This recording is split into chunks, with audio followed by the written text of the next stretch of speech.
Hello. ఈ పాటికి అందరూ భోజనం చేసే ఉంటారండి. నైట్ పూట 9:45 అవుతుంది ఇప్పుడు టైము. ఇప్పుడు చేస్తున్నా నేను భోజనము. వెజిటేబుల్ రైస్ చేశానండి.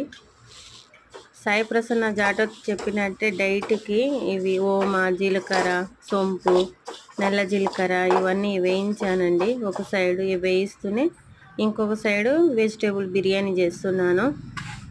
అది ఇది రెండు అయిపోతాయని చేస్తున్నానండి. అదే కొంచెం నాకు టైం దొరుకుతుంది కదా, అప్పుడే చేస్తాను.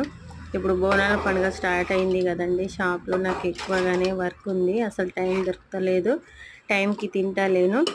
అట్లానే కొంచెం మొన్న మా బాబుకి ఫీవర్ ఉందని హాస్పిటల్కి తీసుకెళ్తే అక్కడ వెయిట్ మిషన్ ఉంది, అక్కడ చూసుకున్నాను అన్నమాట. నేను ఇంతకుముందు 75 kgs ఉండే, మొన్న చూసుకునేసరికల్లా మళ్ళీ 80 kgs అయినా. అయ్యో ఇట్లా కాదు, సరిగా టైంకి నిద్ర లేదు, టైంకి తినను, అందుకనే వెయిట్ పెరిగానని అనిపించి, సరే ఒకరు చెప్తున్నారు కదా అది కూడా మనం ఫాలో అవుదాం, ఒకవేళ రిజల్ట్ ఎట్లా వస్తుందో చూద్దాం అని అన్నీ తీసుకొచ్చానండి.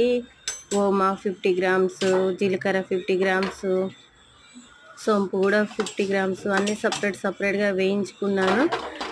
అన్నీ వేయించుకున్నాక చల్లారినాక పొడి చేసి పెడతానండి. అది మార్నింగ్ పరిగడుపునంట, మళ్ళీ ఈవినింగ్ తిన్నాకనంట ఒక స్పూన్ కొంచెం గోరెచ్చని వాటర్లో కలుపుకొని తాగేసేయాలంట అండి. చూద్దాం, ఇది కూడా ట్రై చేద్దాం ఎంతవరకు రిజల్ట్ వస్తుందో.